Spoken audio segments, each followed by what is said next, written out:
Hey, welcome to this tutorial on the Josefin Child Theme Josefin.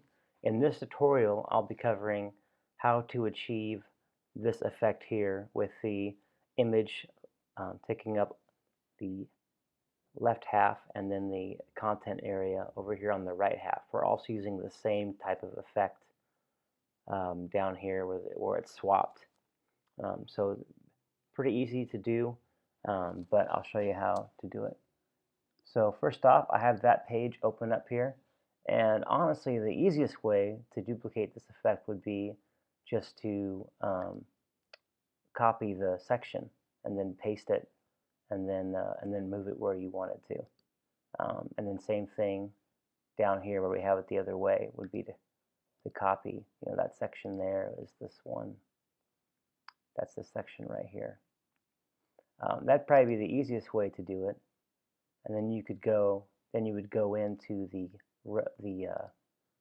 row settings here, into the advanced design, and then you would swap out your background image for column 1 here. So here right now we're using the this walking picture here, and I could swap it out with something else. So that'd honestly be the easiest way to do it. And you could even copy that over to another page.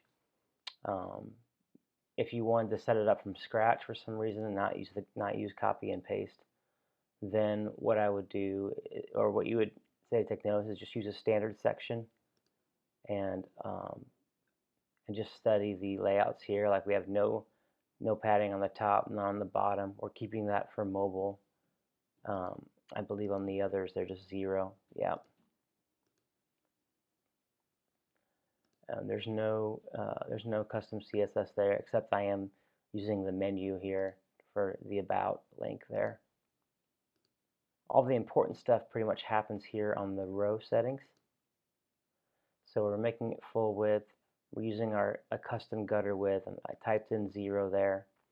Same thing, using custom padding here, 0 on top and bottom across all devices.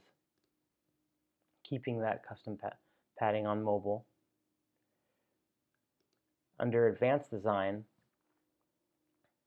this is where we're going to equalize the column heights, say it to yes, and then choose the background image. In this case, it's column 1. That's getting the background, and column 2 here is the text. And I haven't messed around with the parallax effect, but let's try it. And I'm a fan. I'd probably be a fan for true parallax on this one.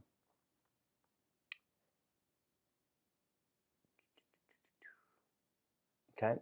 And then the important part here is in the custom CSS area, you want to make sure the CSS class for the row is this row pick right here, and then the column for the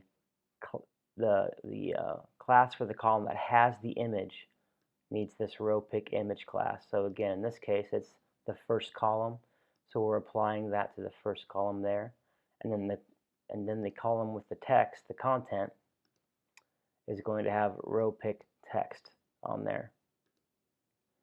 So down here in this section, which again is this section right here, the second column is the picture, the first column is the content. So the first column has row pick text, the second column has row pick image. But I am curious to see how this parallax plays out.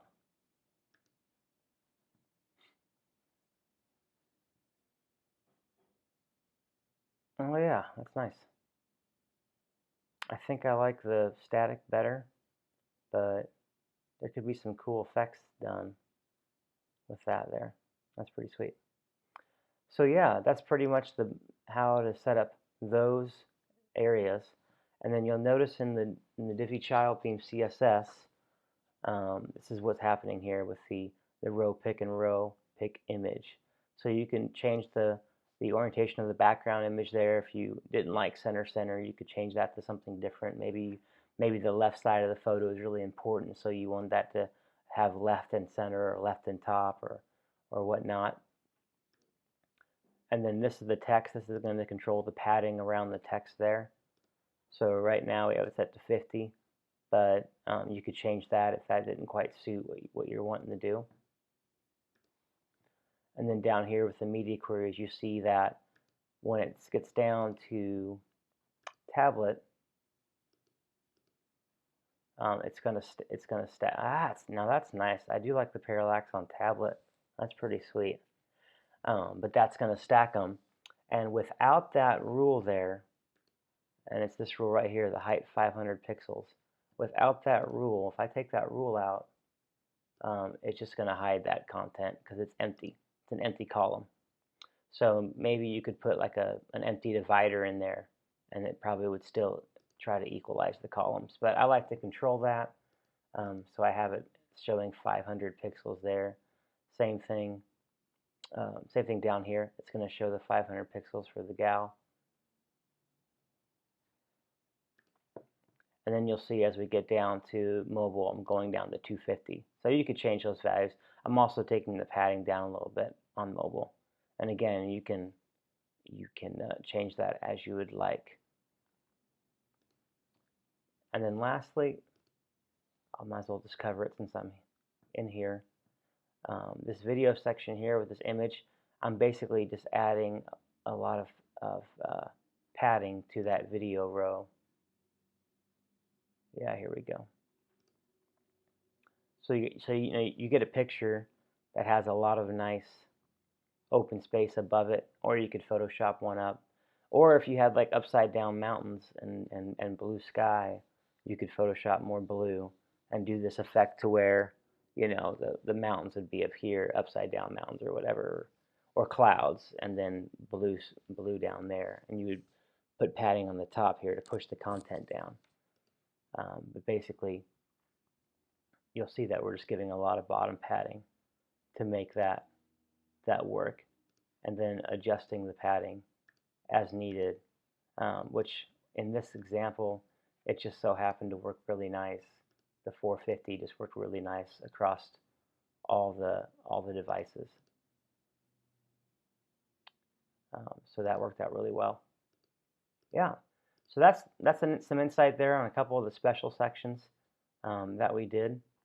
Thanks again for watching and for your support. Really appreciate it.